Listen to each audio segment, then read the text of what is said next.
Seorang sopir taksi online bernama Kurnalis Asmarantaka, 51 tahun, ditemukan dalam kondisi hidup dengan luka tembak di bagian leher di perkebunan sawit Desa Natar, Lampung Selatan, Sabtu tanggal 20 Maret tahun 2021.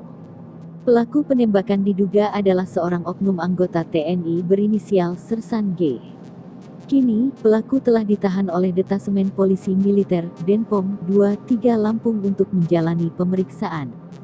Terungkapnya kasus bermula saat seorang sopir taksi online bernama Kurnialis Asmarantaka, 51, ditemukan di sebuah perkebunan kelapa sawit Desa Natar bersama mobilnya Akiabi 1461 CC pada Sabtu tanggal 20 Maret tahun 2021 pagi. Warga menemukan korban dalam kondisi masih hidup namun mengalami luka tembak di bagian lehernya. Dari penyelidikan polisi, penembakan rupanya terjadi di depan kantor BPJS Kesehatan Lampung di Jalan ZA Pagar Alam. Kurnialis yang merupakan sopir taksi online diduga ditembak oleh penumpangnya sendiri.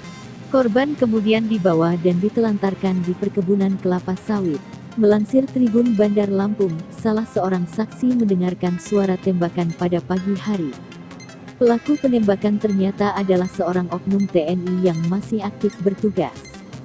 Terduga pelaku adalah Sersan G yang bertugas di Batalion Infanteri, Yonif, 143 Triwira Eka Jaya di Desa Candimas Natar.